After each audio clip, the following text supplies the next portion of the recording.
ప్రభునందు ప్రియమైన సహోదరులారా, మీకందరికీ ప్రభు పేరిట వందనాలు. దేవునికి స్తోత్రాలు.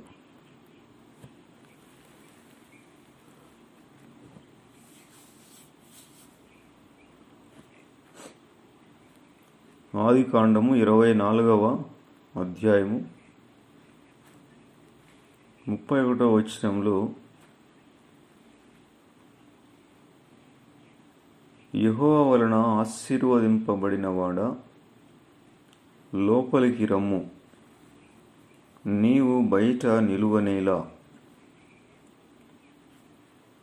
ఎలియాజరుతో లాబాను అన్నాడు, మీకు మీ ఒంటెలకు మా ఇంటిలో స్థలము సిద్ధపరిచినాము, రండి అని పిలిచినాడు.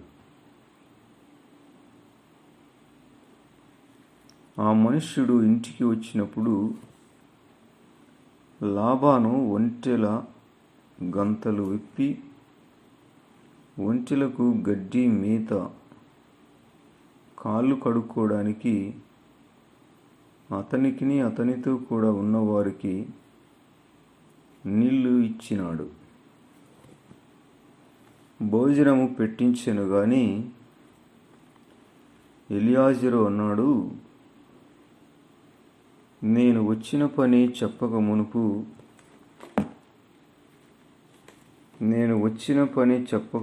భోజనం చేయనయ్యా. నేను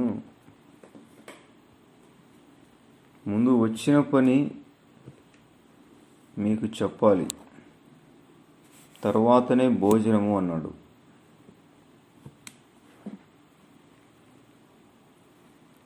నేను వచ్చిన పని చెప్పక మునుపు భోజనము చేయను.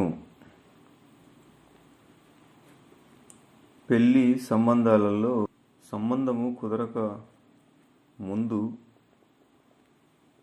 భోజనాలు తినరు. ఏదో స్వీట్ ఏదో తింటారు, కానీ సంబంధం కుదిరితే మంచిగా భోజనాలు తిని వెళ్తారు. మామూలుగా మన నమ్మని వారు కూడా చేస్తుంటారు. ఆ సంబంధము, ఆ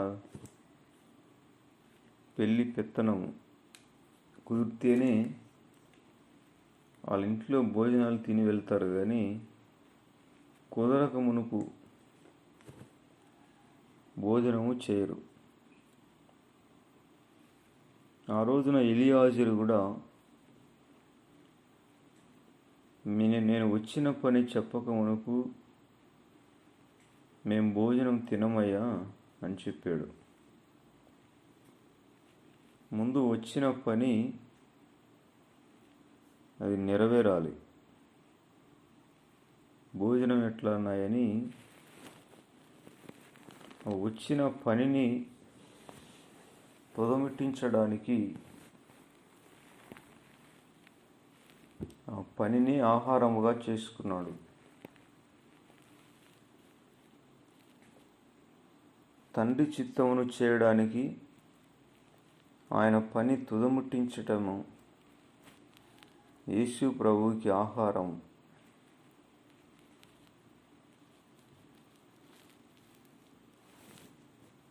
ప్రభువు వలన నేను పొందిన పరిచర్యను తుదముట్టింపవలనని నా ప్రాణమును నేను ఎంత మాత్రమును ప్రియముగా ఎంచుకొనలేదు అన్నాడు పౌలు గారు.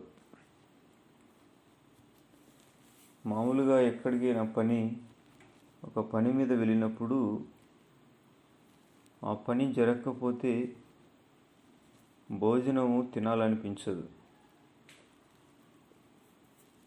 ఆ పని పెండింగ్లో ఉండగానే భోజనం తినరు. పని అయితే సంపూర్ణంగా టౌన్లో ఉంటే హోటల్కి వెళ్ళి భోజనం చేస్తారు. అంటే పని మీద ధ్యాస,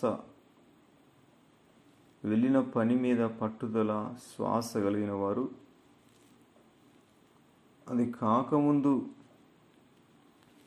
పని ఎట్టన్నా ఈ ముందు భోజనం నిందాం పాండి అనే వాళ్ళు పని మీద వారికి పట్టుదల ఉండదు. వారు భోజన ప్రియులు. ముందు పని అయితే మళ్ళీ సంపూర్ణంగా అన్నం తినవచ్చు, భోజనం చేయొచ్చు అని అనుకుంటారు. పని మీద ధ్యాస కలిగిన వారు. ఈ పొలాలలో పనిచేసేవారు కొదవ ఉందనుకోండి, అది అయిపోయేంత వరకు అన్నం భోజనం చేయరు. కొదవ పెట్టి వాళ్ళకు ఆ భోజనం చేయబుద్ధి కాదు. ఆ కొదవను కూడా సంపూర్ణం చేస్తే అప్పుడు వాళ్ళు నిమ్మలంగా కూర్చొని భోజనం చేస్తారు. అంటే పని మీద మనకు అటువంటి పట్టుదల ఉండాలి. భోజనం ఎట్లా అన్నా కానీ టయానికి భోజనం తినటం కాదు. పని సంపూర్ణమైతే నిమ్మలంగా భోజనం చేయొచ్చు. మనం చేయవలసిన పని అంత ఆసక్తిగా ఒక మంటతో, తపనతో మనము కొనసాగించాలి.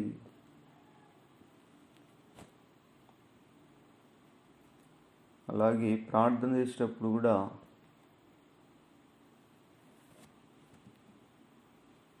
మనం హృదయంలో సమాధానం కలగకపోయినా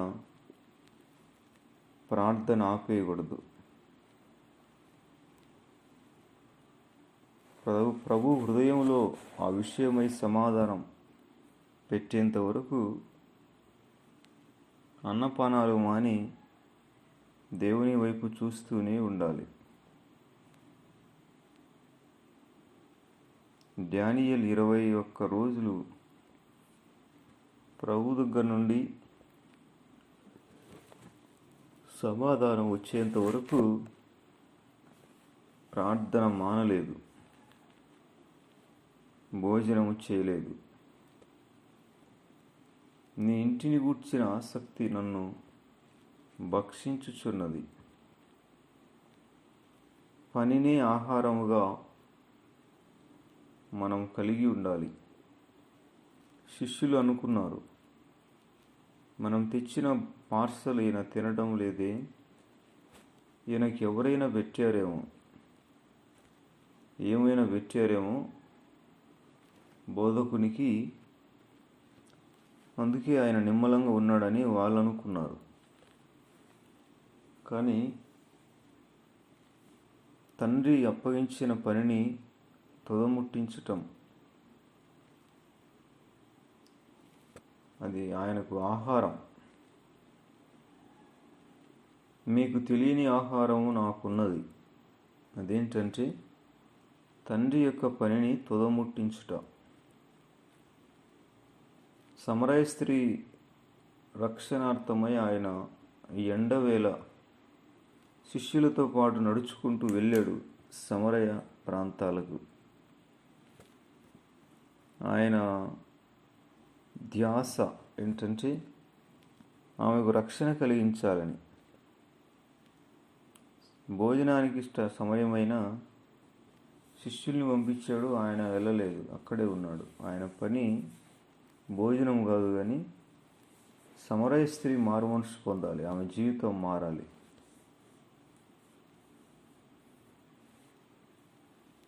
నీ చేతికి వచ్చిన ఏ పనినైనా శక్తి లోపం లేకుండా చేయమని చెప్పినాడు.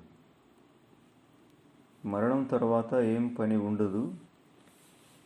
మరణము పొందక మునుపు ప్రాణం ఉన్నంత వరకే, ప్రభువు వచ్చేంత వరకే పని మనకు. తర్వాత పని ఉండదు, స్తుతించటం తప్ప. ప్రియమైన సహోదరులారా, ఎలియాజరు లాంటి పని మీద ధ్యాస మనకుండాలి. అబ్రహాము యజమానుడు ఎలియాజరుకి తన భోజనము అవన్నీ కాదు, ముందు నేను వచ్చిన పని మీరు అవునంటారా కాదంటారా? ముందు నేను ఎందుకు వచ్చానో ఇక్కడికి ఆ పని అది చెబుతాను నేను, తర్వాత భోజనం అన్నాడు. నేను వచ్చిన పని చెప్పక మునుపు భోజనము చేయను. మనకు కూడా అటువంటి పట్టుదల ఉండాలి. ముందు నేను వచ్చిన పని అవునా కాదా, మీరు దానికి సరే అంటారా లేక లేదు అంటారా? సరే అంటే భోజనం చేస్తాను, లేదంటే నా దారిని నేను వెళ్ళిపోతాను. మొత్తం వివరంగా ఎలియాజరు చెబుతున్నాడు వాళ్ళకి. అన్నాడు, నేను అబ్రహాము దాసుడను. ప్రభువు నా యజమానుణ్ణి బహుగా ఆశీర్వదించినాడు గనుక అతడు గొప్పవాడైనాడు. ప్రభువు ఆశీర్వదించిన వ్యక్తి గొప్పవాడైతాడు. అతనికి గొర్రెలు, గొడ్లు, వెండి, బంగారములు, దాసులు, జనమును, ఒంటెలను, గాడిదలను దయచేసెను. నా యజమానుని భార్య అయిన శారా తన వృద్ధాప్యములో నా యజమానునికి ఒక కుమారుని కన్నది. నా యజమానుడు తనకు కలిగినది యావత్తు అతనికి ఇచ్చినాడు. అంతేకాకుండా నా యజమానుడు ఏమన్నాడంటే, నేను ఎవరి దేశమందు నివసించుచున్నానో ఆ కనానీయుల పిల్లలలో ఒక పిల్లను నా కుమారునికి పెళ్లి చేయవద్దు. నా తండ్రి ఇంటికి నా వంశస్థుల యొద్దకు వెళ్ళి నా కుమారునికి పెళ్లి చేయడానికి ఒక అమ్మాయిని తీసుకుని రావడానికి నా చేత ప్రమాణం చేయించినాడు. చూడండి, పుట్టి పెరిగిన ప్రాంతాన్ని, తన వంశాన్ని, తన బంధువులను అబ్రహాము గారు మరచిపోలేదు. విశ్వాసులముగా మనం పుట్టిన కులములో, వంశంలో వివాహం చేసుకోవడం మంచిదే. మరి ఇంటర్ క్యాస్ట్ మ్యారేజ్ చేసుకుంటుంటారు. అయితే అది దాని వలన కొంత సమస్యలు వస్తాయి. పిల్లలు తల్లి ఒక కులము, తండ్రి ఒక కులం అయితే పిల్లలు చెప్పుకోవడానికి కూడా కొంత శోధనగా ఉంటుంది. అబ్రహాము గారు ఎంత దూరం వెళ్ళినా తన కుమారుడికి వివాహ విషయంలో తన కులంలో, తన వంశంలో ఉన్న తన బంధువుల అమ్మాయిని చూసి రమ్మని పంపించాడు. ఎక్కడి నుండో ఎక్కడికి పంపించాడు చూడండి. మోషే మిథ్యానుకు పారిపోయి అక్కడే షిప్పోరమ్మను చేసుకున్నాడు. మళ్ళీ ఇశ్రాయేలుతో కలిసినప్పుడు ఆ విషయంలో గొడవలు వచ్చినాయి. కొంతమంది సనుక్కున్నారు.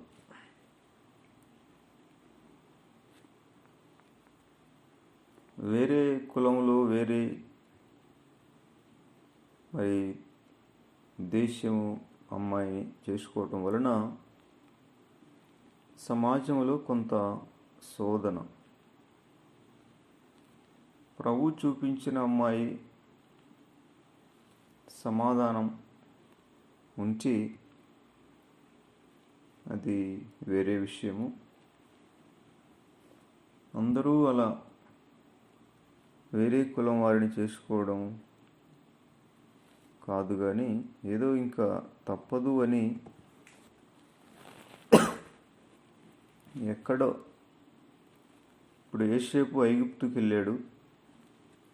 యోసేపు తన వంశంలో కానీ తన బంధువుల్లో ఉన్న అమ్మాయిని చేసుకోలేదు, ఐగుప్తులో ఉన్న అమ్మాయిని చేసుకున్నాడు, హసీనాను చేసుకున్నాడు. అయితే చాలా మటుకు అబ్రహాము, ఇస్సాకు, యాకోబు వీళ్ళు ముగ్గురు కూడా వాళ్ళ బంధువుల అమ్మాయిని చేసుకున్నారు. ఏదో 100కి ఒకరో ఇద్దరు వేరే క్యాస్ట్, వేరే తెలియని కొత్త వంశం వాళ్ళని చేసుకున్నారు. యోసేపు చిన్నప్పుడు వెళ్ళాడు ఐగుప్తుకి, అక్కడే ఘనుడైనాడు. తనకు తెలియకుండానే తనకు అధికారంతో పాటు ఫరో వివాహం కూడా చేసినాడు. అయితే ఎవరినంటే వాళ్ళని చేయలేదు, కానీ హసీనా ఆమె కూడా చాలా వివేకం కలిగిన స్త్రీ, ఎంతో సాంప్రదాయం కలిగిన స్త్రీ. యోసేపు ఆలోచనకు తగినట్టుగా సరిసగం సాటి అయిన సహాయం, మంచి ఉత్తమమైన భార్య ఆమె, సుబుద్ధి గల భార్య. యోసేపు ఏం తొందరపడలేదు. దైవాధీనం వలన ఫరోతోనే ప్రభు మాట్లాడి తను ఊహించకపోయినా సింహాసనంతో పాటు వివాహం కూడా అతనే చేశాడు, ఫరో చేశాడు. అంటే అప్పుడు యోసేపు దగ్గర ఎవ్వరూ లేరు, నా అనేవారు లేరు. మరి ఫరో లేదయ్యా, మా అబ్బా అబ్రహాము, మా నాన్న, మా తాత ఇస్సాకు, మా నాన్న యాకోబు వీళ్ళందరూ కూడా మా బంధువులను చేసుకున్నారయ్యా అని చెప్పడానికి లేదు. ఎందుకంటే తన బంధువులతో నేను కలుసుకుంటానో లేదో, వాళ్ళని చూస్తానో లేదో నాకు తెలియదు. మొత్తానికి దాసునిగా, బానిసగా ఉన్నాడు, చెరసాల్లో ఉన్నాడు. ప్రభు చిత్తానుసారముగా ఒక్కసారి ఫరో సముఖమునకు వెళ్ళాడు, కలకి భావం చెప్పాడు, ఫరోనే అన్ని చూసుకున్నాడు. తను ఊహించలేదు,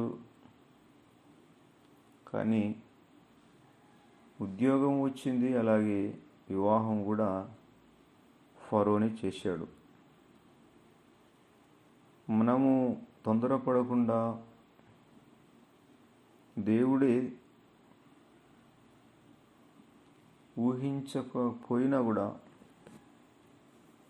కొన్ని మంచి కార్యాలు చేస్తాడు. అది ఒక సైడు. కానీ చాలా మటుకు సొంత బంధువుల, సొంత మరి కులంలో కానీ వంశంలో కానీ చేసుకోవడం వలన సమాజంలో ఎటువంటి ఇబ్బందికరం అనేది ఉండదు. మామూలుగా పల్లెల్లో కానీ ఏమంటారంటే, అక్కడికి పోయినాడు, ఎవరు అక్కడుండే అమ్మాయిని చేసుకున్నాడు, రకరకాలుగా మాట్లాడతారు. అబ్రహాముకి పూర్తి అధికారం ఉంది, ఆయనే యజమాని. ఒక చిన్న ప్రపంచానికి ఆయనే ఒక పెద్ద బాస్. ఆయనకు తెలియకుండా ఎవరు ఏం చేసేదానికి లేదు. అందుకే తన దాసుని పంపించాడు, తన పుట్టు పెరిగిన బంధువుల దగ్గరికి పంపించాడు. ఆ వివరాలన్నీ ఎలియాజరు చెబుతున్నాడు. మనం ఉన్న ఈ కనానీయుల కుమార్తెలలో నా కుమారునికి అమ్మాయిని చేయవద్దు. నువ్వు నేను పుట్టి పెరిగిన నా దేశానికి వెళ్ళు, నా బంధువుల దగ్గరికి వెళ్ళు. అక్కడి నుంచి ఇస్సాకుకు నువ్వు అమ్మాయిని తీసుకొని రావాలి అన్నాడు. అందుకే వచ్చాడు ఎలియాజరు. వివరంగా వాళ్ళందరికీ చెబుతున్నాడు.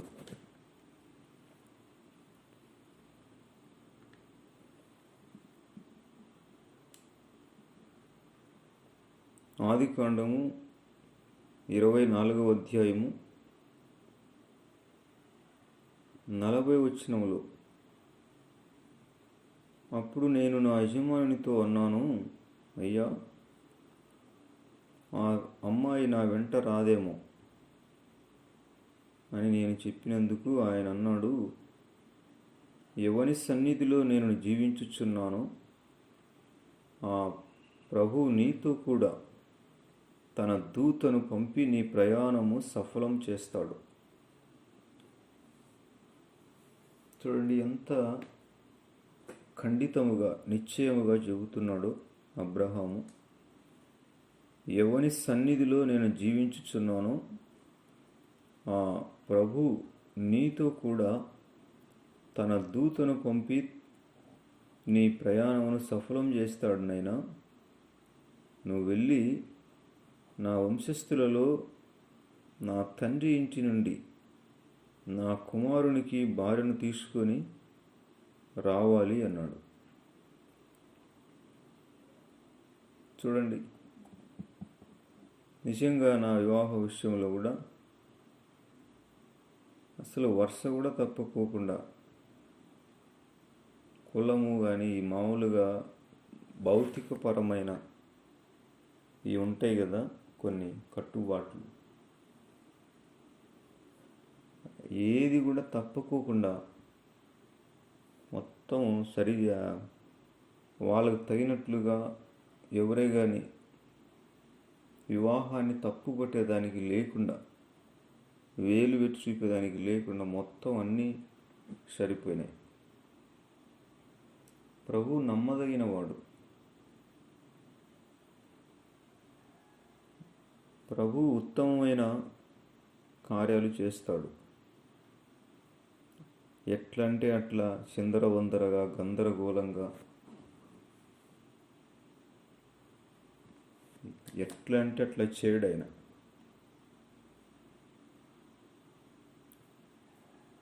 అంతవరకు తెలియని బంధుత్వమైన మొత్తం అన్నీ భౌతిక లోకపరంగా కూడా తప్పు పట్టేదానికి లేదు.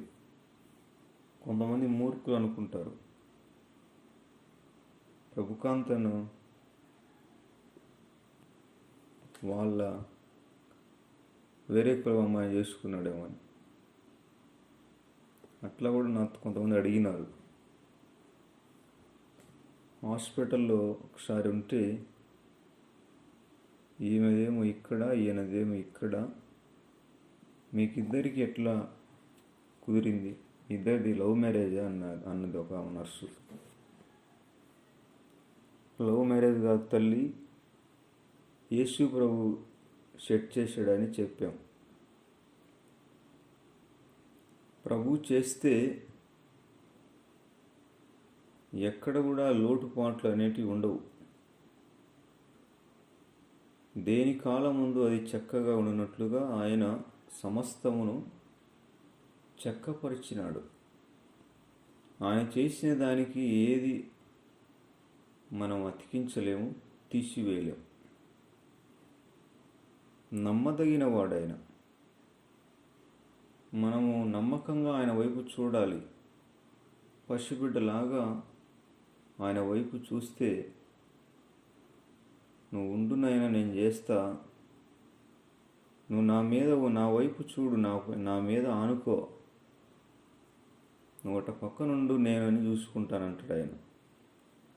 నీకేం కావాలో, ఏ సమయంలో ఏం కావాలో మొత్తం నాది బాధ్యత. ఆత్మీయంగానైనా లోక సంబంధంగానైనా నిన్ను వేలు వేసి చూపేదానికి ఎవరికి అవకాశం ఇవ్వను. ప్రభు ఏది చేసినా కూడా నమ్మకంగా చేస్తాడు. ఆయన కార్యం సంపూర్ణం. ఆయన క్రియలు నీతి గలవి. ఆయన చేసిన దానికి మనము ఎల్లప్పుడూ కృతజ్ఞతగా బ్రతకాలి. ప్రియమైన సహోదరులారా, నేను ఎవని సన్నిధిలో నివసించుచున్నాను, ఆ ప్రభువు నీతో కూడా తన దూతను పంపి నీ ప్రయాణాన్ని సఫలం చేస్తాడు. నువ్వు వెళ్ళు. నీకంటే ముందు నా ప్రభు దూతను పంపుతాడు. నీవు అక్కడ నా కుమారునికి భార్యను తీసుకొని వస్తావు. అంతే, ఇంకా దానికి రెండవ మాట లేదు. ఒక నిశ్చయితతో మనం మాట్లాడినప్పుడు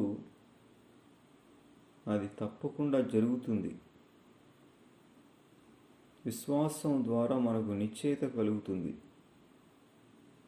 నీవు నా వంశస్థుల యొద్దకు వెళ్ళితివా? మరి ఒకవేళ వారు ఆ అమ్మాయిని నీతో పంపకపోతే నీ తప్పేమీ లేదు. కాబట్టి నువ్వు ఏం చేస్తావంటే, నువ్వు వెళ్ళు, మొత్తం వివరంగా చెప్పు, తర్వాత దేవుని చిత్తం. వచ్చాడు, అన్నీ చెబుతున్నాడు ఎలియాజరు. 42వ వచనంలో, నేను వచ్చానయ్యా మీ ఊరికి, ఈ ఊరి గవిని దగ్గర, బావి దగ్గర నేను నా యజమానుని దేవునితో మాట్లాడుతూ ఉన్నాను.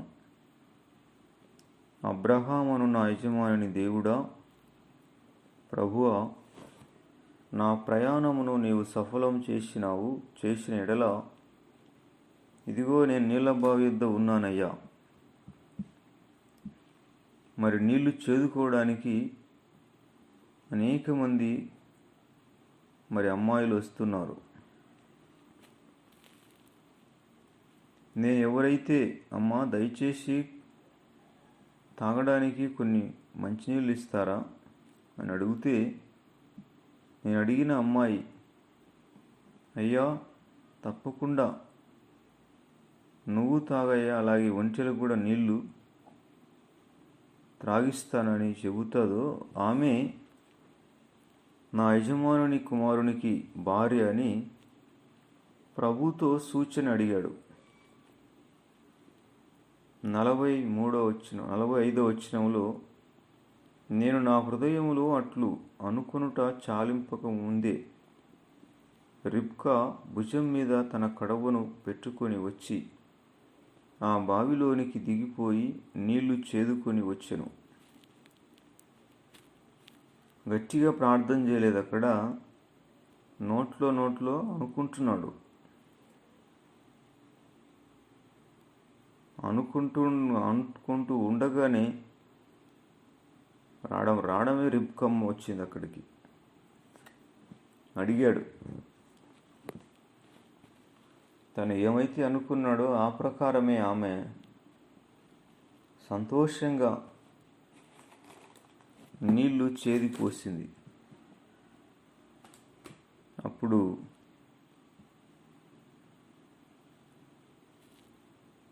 ఇంకా జరిగిన సంగతులు ఇవి నాయనా. అమ్మా, నువ్వు ఎవరి కుమార్తెవు అంటే, నేను మిల్కా నాహోరునకు కనిన కుమారుడగు బెతూయేలు కుమార్తెనని చెప్పినప్పుడు, నేను ఆమెకి ముక్కు కమ్మిని, చేతులకి కడియాలు 10 తులాల కడియాలు పెట్టానయ్యా. నా యజమానుని దేవుడైన ప్రభువునకు తల వంచి నమస్కారం చేసి ఆయనకు స్తోత్రం చేసినాను. అబ్రహామును, నా యజమానుని దేవుడవైన ప్రభువా, మీకు స్తోత్రాలు అన్నానయ్యా. ప్రైజ్ ద లార్డ్ అన్నాడంట. ఎందుకంటే ఆయన నా యజమానుని యొక్క సహోదరుని కుమార్తెను అతని కుమారునికి తీసుకున్నట్లుగా సరైన మార్గమందు నన్ను నడిపించినాడు. సరైన మార్గం. మన కార్యములను సఫలం చేయడానికి ప్రభు తన దూతను పంపి సరైన మార్గమందు నడిపిస్తాడు. సరైన మార్గం. సరిపోయినారే అంటారు. సరైన మార్గం. ప్రభు చిత్తానికి లోబడితే, మనం ప్రభు మీద ఆనుకుంటే, మనం చేయబోయే పని వెళ్ళే త్రోవ ఎలా ఉంటుందంటే సరైన మార్గం. సరాసరి రిబ్కమ్మనే ప్రభు ఎలియాజరుకి చూపించాడు.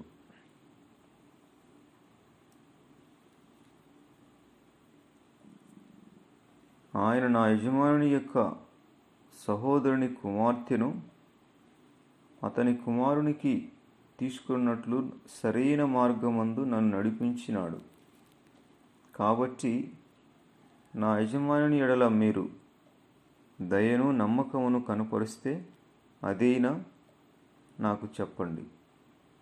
లేని ఎడల అదైనా చెప్పండి. మీరు అవునంటారా కాదంటారా? అప్పుడు నేను ఎటు వెళ్ళిపోవాలనో అటు వెళ్తాను అని వాళ్ళకి వదిలేశాడు. వాళ్ళనేం బలవంతం చేయలేదు.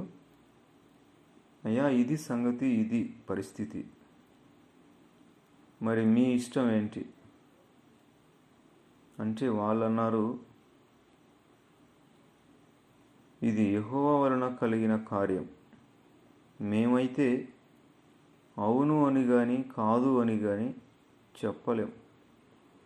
చూడండి, అబ్రహాము గారు ఎప్పుడో ఇంచుమించు ఇస్సాకు పుట్టడానికి 25 సంవత్సరాలు, మరి ఇప్పుడు ఇస్సాకుకి 40 ఏళ్ళు. అంటే తన పూర్వీకులను విడిచిపెట్టి ఇంచుమించు 65 సంవత్సరాలు అవుతుంది. 65 సంవత్సరాలు అవుతుంది బయటికి వచ్చి. అయినా చూడండి, ఈ అబ్రహాము అప్పుడేం ఫోన్లు లేవు, కానీ మొత్తానికి వాళ్ళు కూడా ప్రభు గురించి మాట్లాడుతున్నారు. లాబాన్ అన్నాడు కదా, యెహోవా వలన ఆశీర్వదింపబడిన వాడా అంటున్నాడు. ఇప్పుడేమంటున్నారు వాళ్ళు? ఇది యెహోవా వలన కలిగిన కార్యం. అంటే వాళ్ళకు కూడా ప్రభు గురించి తెలిసింది. అబ్రహాం పూర్వీకులందరూ కూడా అన్యులే కదా, విగ్రహాలను కొలిచేవారే కదా. కానీ అబ్రహామును బట్టి వాళ్ళకు ప్రభు గురించి తెలిసింది. ప్రభు అంటే ఏంటో అని ఆ సాక్ష్యం అనేది వాళ్ళకు తెలుసు. మనల్ని బట్టి మన వంశంలో, మన రక్త సంబంధికులలో, మన బంధువులలో యేసు ప్రభువు గురించి తెలియాలి. యేసు ప్రభువుకు మహిమ రావాలి. మన సాక్ష్యం అనేది చాలా జాగ్రత్తగా మనం కాపాడుకోవాలి. మంచి ప్రవర్తన, మంచి సాక్ష్యము మన బంధువుల మధ్యలో మనకు ఉండాలి. ఎలియాజరు ఆ మాట అంటే వాళ్ళన్నారు 50 వచనంలో, ఇది ప్రభు వలన కలిగిన కార్యము. మేమైతే అవును అని కానీ కాదు అని కానీ చెప్పలేం. కాదు, కూడదు, కుదరదు అని చెప్పడానికి మేమెవరిమి? ఇది ప్రభు కార్యం.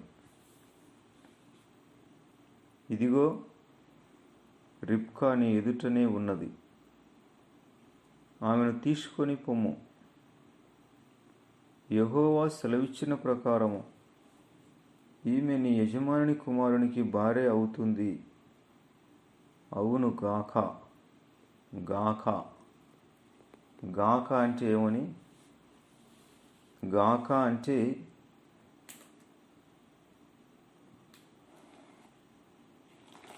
ఆ విధముగా జరుగును గాక అంటారు. గాక అంటే ఆశించటం. యాకోబు దేవుని నామం నిన్ను ఉద్ధరించును గాక. గాక అంటే నేను ఆశిస్తున్నాను అని. ప్రభు మిమ్మును ఆశీర్వదించి కాపాడును గాక. గాక అంటే నేను ఆశిస్తున్నాను, అంటే నా కోరిక. మిమ్మల్ని ప్రభువు ఆశీర్వదించి కాపాడాలని నేను కోరుకుంటున్నాను అనేదాన్ని గాక అంటారు బైబిల్ భాషలో. వాళ్ళన్నారు, ఇదిగో రిబ్కా నీ ఎదుట ఉన్నది, ఆమె నీ యజమానుని కుమారునికి భార్య అవునుగాక. అంటే ఆశిస్తున్నాను అని వాళ్ళు ఉత్తరం ఇచ్చినారు. అబ్రహాము సేవకుడు వారి మాటలు విని ప్రభువుకి సాష్టాంగ నమస్కారం చేసినాడు. ఎలియాజరుకు ప్రభు మీద ఎటువంటి భక్తిభావం ఉన్నదో చూడండి. అక్కడేమో బాయి దగ్గర హల్లెలూయా స్తోత్రం ప్రైజ్ ద లార్డ్ అన్నాడు. ఏకంగా ఇంటి దగ్గర ఇప్పుడు సాష్టాంగ నమస్కారం చేశాడు, ప్రభువా మీకు స్తోత్రాలయ్యని. ఎందుకంటే చెప్పిన ఏ పని మీద వచ్చాడో ఆ పని సక్సెస్, విజయవంతం అవుతుంది, సఫలం అవుతుంది. అక్కడ యజమానుడు చెప్పాడు కదా, నువ్వు వెళ్ళయ్యా, నేను ఎవరి సన్నిధిలో ఉన్నాను, నా దేవుడు తన దూతను నీకు ముందుగా పంపుతాడు. ఆయన దూత నువ్వు వెళ్ళే పనిని సఫలం చేస్తాడు. మనకు కూడా దేవుడు తన దూతలను పంపుతాడు. మనకు దేవుని దూతలు మన పనులు సఫలం చేస్తారు. దానియేలు సింహాల బోన్లో ఉన్నప్పుడు తెల్లవారుజామున అన్నాడు, జీవము గల దేవుని సేవకుడు అయిన దానియేలు, నీ దేవుడు నిన్ను రక్షింపగలిగినా అని అంటే, దానియేలు అన్నాడు లోపలుండి, రాజా, దేవుడు తన దాసుని, నేను ఆయన దృష్టికి నిర్దోషిగా కనపడ్డాను గనుక ఆయన దూతను పంపి సింహాలు నాకు హాని చేయకుండా వాటి నోళ్ళు మూయించాడయ్యా అన్నాడు. రక్షణ పొందిన వారికి దేవదూతలు అన్ని రకాల పనులు చేస్తారు. మనకంటే ముందుగా దేవదూతలు వెళ్ళి మన పనులు చక్కబెడతారు. వారు కనబడకపోయినా రక్షణ పొందిన వారికి వేల కొలది దూతలు పరిచారం చేస్తుంటారు. ఇది మనము తెలుసుకొనని నగ్న సత్యం. వారి పాదములకు రాయి తగలకుండా మార్గములో కాపాడటానికి ఆయన తన దూతలకు ఆజ్ఞాపిస్తాడు. మన పక్షమున దేవదూతలు కార్యము సఫలం చేస్తారు. వారే మనకు అన్ని పనులు చేసి పెడతారు. దేవునికి స్తోత్రం. అబ్రహాం అంటున్నాడు, ఆ దేవుడు తన దూతను నీకు పంపుతాడయ్యా, నీ ప్రయాణాన్ని సఫలం చేస్తాడు. సాష్టాంగ నమస్కారం చేశాడు. 53వ వచనంలో, తరువాత ఆ సేవకుడు వెండి నగలను, బంగారు నగలను, వస్త్రములను తీసి రిబ్కాకు ఇచ్చెను. చూడండి, ఎంగేజ్మెంట్ ఎవరన్నా సంబంధం ఖాయం చేసుకునేటప్పుడు పెళ్లి కుమారుడి వాళ్ళు పెళ్లి కుమార్తెకి మెడలో ఏదైనా బంగారు గొలుసు వేస్తారు, ఏదో ఒకటి వస్తువు వాళ్ళకు పెడతారు బంగారుది. ఆమెకు మెడలో గొలుసు వేస్తారు. గొలుసు వేసినారంటే ఇంకా ఏమేమా మా ఇంటికి చెందిన వ్యక్తి అంటే ఆ సంబంధం కుదిరినట్టు. ఎలియాజరు కూడా రిబ్కమ్మకి ముందుగానే ముక్కు కమ్మి ఇచ్చాడు. 2 బంగారు గాజులు 10 తులాలు ఇచ్చాడు. మరలా ఇప్పుడు పూర్తిగా ఓకే అయిన తర్వాత ఇంకా వెండి నగలు, బంగారు నగలు, వస్త్రములు తీసి రిబ్కాకు ఇచ్చినాడు. అంటే ఆ కాలంలో జరిగిన పెళ్లి పెత్తనమే ఈ కాలంలో ఈ ప్రజలు నమ్ముకోకపోయినా అదే చేస్తూ ఉంటారు. ఇంచుమించు మన వాళ్ళల్లో చేసే సాంప్రదాయాలలో ఏ కార్యక్రమం అయినా బైబిల్లో ఉండేదే చేస్తూ ఉంటారు. ఎప్పుడో పూర్వమందు రాయబడిన బైబిల్లో ఉండే సందర్భాన్ని వీళ్ళు చేస్తుంటారు. కానీ వీటిని ఈనాటి అజ్ఞానం, సగం సగం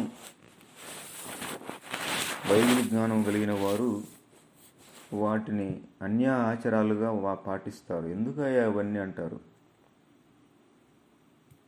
ఇటువంటి వాళ్ళు కూడా ఉన్నారు కొంతమంది, సగం సగం తెలిసిన వాళ్ళు. తెలిస్తే పూర్తిగా అన్న తెరేయాలి, లేకపోతే ఉరువు తెలియకుండా ఉండాలి. సగం సగం తెలిసిన వాళ్ళతో మాట్లాడలేం. వాళ్ళంతా మూర్ఖులు.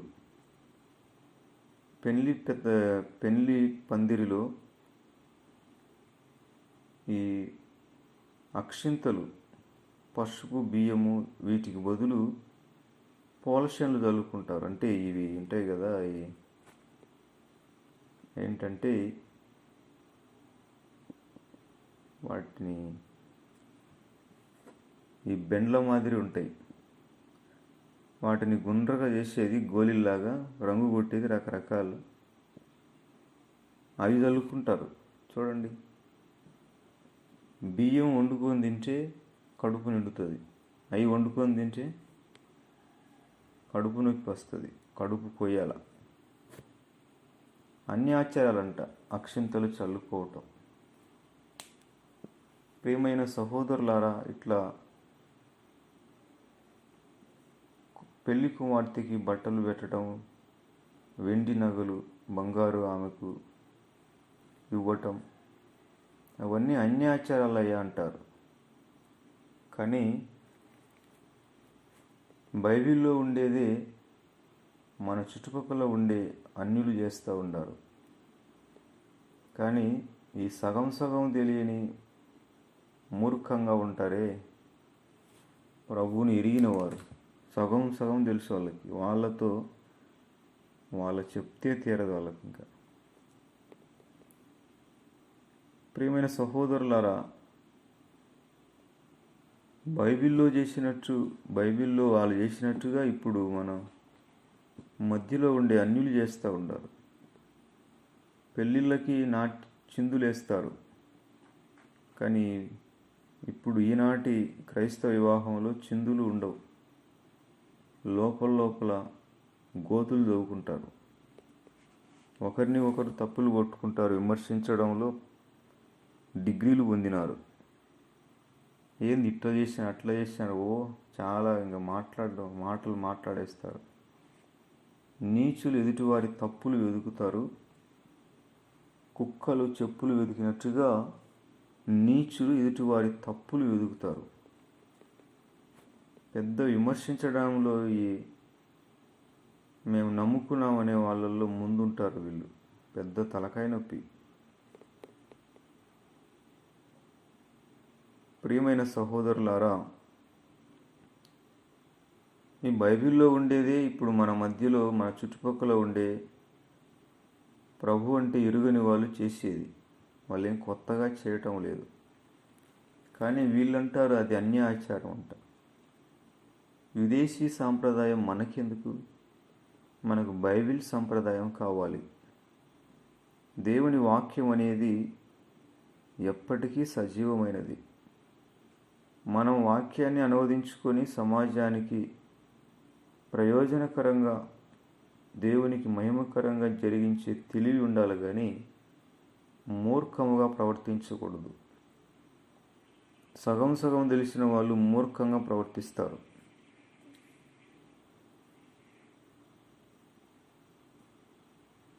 యాభై 54వ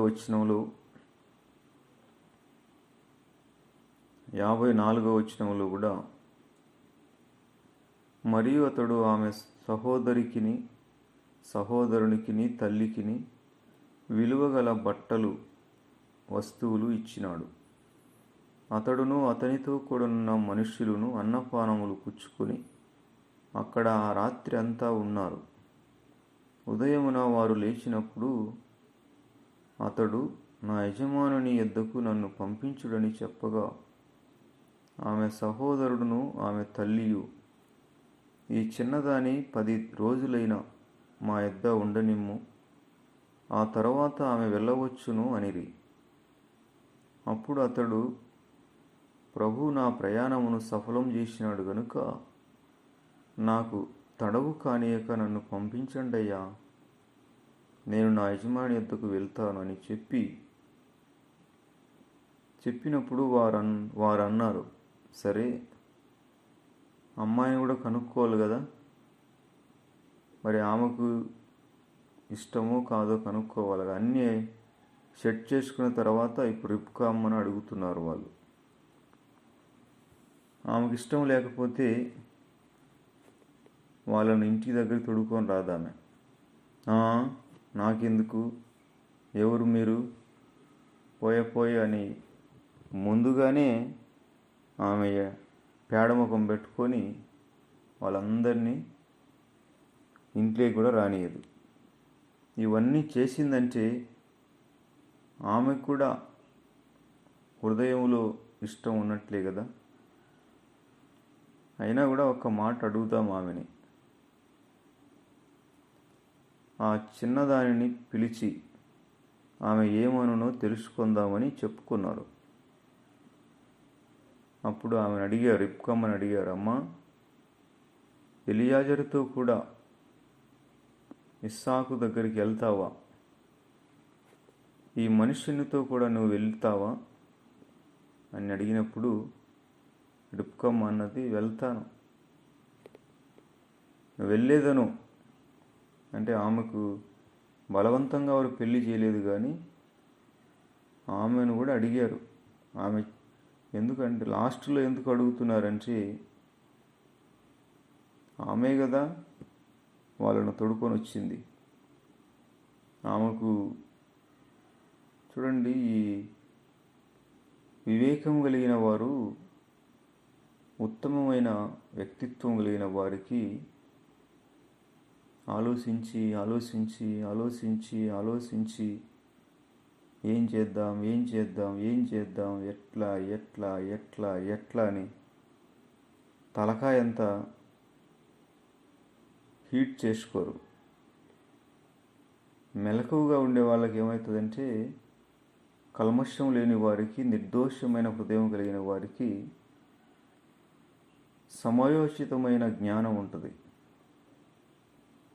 ఒకదాని విషయంలో ఇంకా తలకాయ బరుక్కొని ఏం చేద్దాం, ఎట్లా అని సరే తర్వాత చెప్తా, ప్రార్థన చేస్తా, ఇప్పుడు మనోళ్ళు ప్రార్థన చేస్తాంలేండి అంటారు. అంటే అదొక సాకు. అంటే ఇంతకుముందు ఏం చేస్తూ ఉన్నారు, ఇప్పుడు ప్రార్థన చేస్తారంట. ఏదన్నా వాళ్ళకి నచ్చకపోతే ప్రార్థన చేద్దాంలేండి, మీరు ప్రార్థన చేయండి. చాలామంది నాకు ప్రార్థన చేయి బ్రదర్ అంటారు. నేనేం చేస్తా ఉంటాను, నువ్వు తిరుగుతూ ఉండు. నాకు చెప్తారు ప్రార్థన చేయమని. అమ్మా, మీరు నాకు ప్రార్థన చేయమని చెప్పకపోయినా నేను ప్రార్థనలోనే పుట్టాను, ప్రార్థనలోనే పెరిగాను. ఈనాటికి కూడా ప్రార్థనే నాకు పండగ. మీటింగులకి వెళ్ళినా, జనాలతో కలిసినా నాకు సంతోషం అనిపించదు. శుభ్రంగా ఉదయం లేచి మందిరానికి పోయి ఎవరు రాకపోయినా బైబిల్ చదువుకొని ప్రార్థన చేసుకొని వస్తే ఆ రోజు నాకు ఎర్ర సముద్రాన్ని దాటి వచ్చినట్టు అంత విజయం ఉంటుంది, అంత సంతోషం ఉంటుంది. అలా కాకుండా వేరే పని మీద కానీ, ఆ మీటింగ్ కానీ వేరే ఊళ్ళకి వెళ్ళడం కానీ వెళ్ళానుకోండి, బాధగా ఉంటుంది. ఓడిపోయిన మాదిరి ఉంటా నేను. ప్రార్థనే నా జీవిత సారం. మళ్ళీ వాళ్ళు ప్రార్థన చేయండి అంటారు. ప్రార్థన చేయి అంటే వాళ్ళు కొత్తగా నేర్పిస్తారు నాకు ప్రార్థన. కొంతమంది బలంగా చేయండి అంటారు, గట్టిగా చేయాలంట ప్రార్థన, పట్టుదలగా ప్రార్థన చేయండి. నేను చేస్తాలేమ్మా, మీరు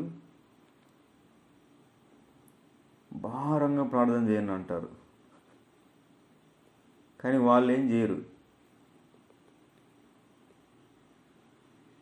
చాలామంది నమ్ముకున్న వాళ్ళు ప్రార్థనని ఒక సాకుగా, తీర్మానం చేయాల్సిన విషయంలో కూడా ప్రార్థన చేద్దాంలే, అంతకుముందు ఎక్కడికి పోతావు అన్నాడు అయ్యగారు, ఇప్పుడు ప్రార్థన చేస్తాడంట. చూడండి, అర్థమవుతుంది, సమయోచితమైన జ్ఞానం ఉంటుంది. రిబ్కమ్మ, ఏమ్మా ఇస్సాకును పెళ్లి చేసుకుంటావు అంటే ప్రార్థన చేద్దాంలే నాయన అని అన్నదా? ఆమె అనలేదు, వెళ్తానన్నది. అంటే ఆమెకు అర్థమైంది. ఇప్పుడు మెలకువగా ఉండేవారికి వాళ్ళకి అర్థమవుతుంది వెంటనే, ఇది అవునా కాదా అని. దాని గురించి పెద్దగా ఆలోచించాల్సిన అవసరం కూడా ఉండదు. ఎప్పుడు పెద్దగా ఆలోచన చేస్తారంటే వాళ్ళకి కొన్ని సొంత తీర్మానాలు ఉంటాయి. ఇలా ఉండాలి, అలా ఉండాలి, అలా ఉండాలి, ఇట్లా ఉనించే బాగుండు, అట్లా ఉనించే బాగుండు అని వాళ్ళు ఉంటారు. అందుకే వాళ్ళు లోపల వేరే ఆలోచన పెట్టుకొని పైకి చూద్దాంలే, ప్రార్థన చేద్దాంలే, ఇప్పుడే ఏమి తొందర పెళ్ళికి అంటారు. ఒకతను వేరే చోట ఎక్కడో సిటీలో ఉన్నాడు. పాపం వాళ్ళ తల్లిదండ్రులు కష్టపడి చదివించారు. పాపం పెళ్ళి వయసు వచ్చింది, 30 ఏళ్ళు దాటిపోతున్నాయి అతనికి. ఏమ్రా నాయన పెళ్ళి చేసుకో అని అడిగితే, ఇప్పుడే ఎందుకు నాకు పెళ్ళి, నేను ఇంకా స్థిరపడాలి లైఫ్లో. పెళ్ళి అంటే వాడికి అదో రకంగా చూస్తాడు, ఏం ఎరగనని మాదిరి. కానీ పాపం అమాయకులైన తల్లిదండ్రులకి తెలియకుండా వాడు పెళ్లి చేసుకొని 2 పిల్లలను కన్నాడు సిటీలో. అది తెలియదు పాపం ఆ తల్లిదండ్రులకి. ఏమిరా నాయన చేసుకోమంటే, ఇప్పుడే ఎందుకు నాకు పెళ్ళి అంటాడు. అక్కడ తల్లిదండ్రులు చెప్పుకోకుండా ఎవరినో ముక్కు ముఖం తెలియని పనికి మాలిన అమ్మాయిని చేసుకున్నాడు. 2 పిల్లలను కన్నా కూడా తల్లిదండ్రులకు తెలియదు, అమాయకులకు. అటువంటి వాళ్ళు కూడా ఉన్నారు పాపం. రెక్కలు ముక్కలు చేసుకొని రక్తం అంత దారపోసి వాడిని చదివించి వాడికి అన్నీ ఎగదోస్తుంటే వాళ్ళకు తెలియకోకుండా వాడు కొవ్వు వచ్చి పాపం ఆ తల్లిదండ్రులకి బాధ కలిగిస్తాడు. తెలిస్తే వాళ్ళు ఏమైపోతారు, గుండెలు బాదుకుంటారు, అయ్యో నా కుమారుడు పెద్ద మనసుతో వాళ్ళు సరేలేనైనా మాకు చెప్పుకుంటే వాళ్ళే, నువ్వు చేసుకున్నావు, మీరిద్దరు బాగుంటే చాలే అంటారు. కానీ వాళ్ళ కళ్ళ ముందే ఆ కోడలు కుమారుణ్ణి షాటుతో పరగతో కొట్టి ఆమె ఇంకొకరు వెళ్ళిపోతే ఎంత బాధ ఉంటుంది, ఆ తల్లిదండ్రులకి ఎంత వేదన ఉంటుంది. ఎందుకు వాడు అలా చేసి అతను అలా చేసాడంటే, నాకు ఇప్పుడే ఎందుకు పెళ్ళి అని ఎందుకు అంటున్నాడంటే లోపల ఏదో ఉంది, సంథింగ్ రాంగ్. లేకుంటే ఎందుకు వాళ్ళ మాటకి లోబడడు. చాలామంది అంతే, లోపల వేరే ఆలోచన ఉంటుంది. అందుకే నాకు ఇప్పుడే ఎందుకు పెళ్ళి, ఏమి నాకెందుకు అంటుంటారు. నీకు కాదులే నాయన, మేము చేసుకోవాలే. చూడండి, అటువంటి వాళ్ళు చాలామంది ఉన్నారు లోకంలో. ఇంటి వాళ్ళని, తల్లిదండ్రుల్ని, బంధువుల్ని మోసం చేసేవాళ్ళు. ఏం మోసం చేసినా వాళ్ళు ఎత్తినది వాళ్ళు కోసుకుంటారు అంతే. పక్క వాళ్ళను నేను మా తల్లిదండ్రుల్ని బాగానే మస్కా కొట్టానులే అని అనుకుంటారు, కానీ వాళ్ళ జీవితాలే ఖరాబ్ అవుతాయి. తల్లిదండ్రులు ఏం చేస్తారు, బాధపడతారు, కానీ అనుభవించేది వాళ్ళే కదా. చేసుకున్నోడే అనుభవిస్తాడు, చేసుకున్న ఆమె అనుభవిస్తుంది. అందుకే మన హృదయం ఎలా ఉండాలంటే వైట్ పేపర్ లాగా ఉండాలి.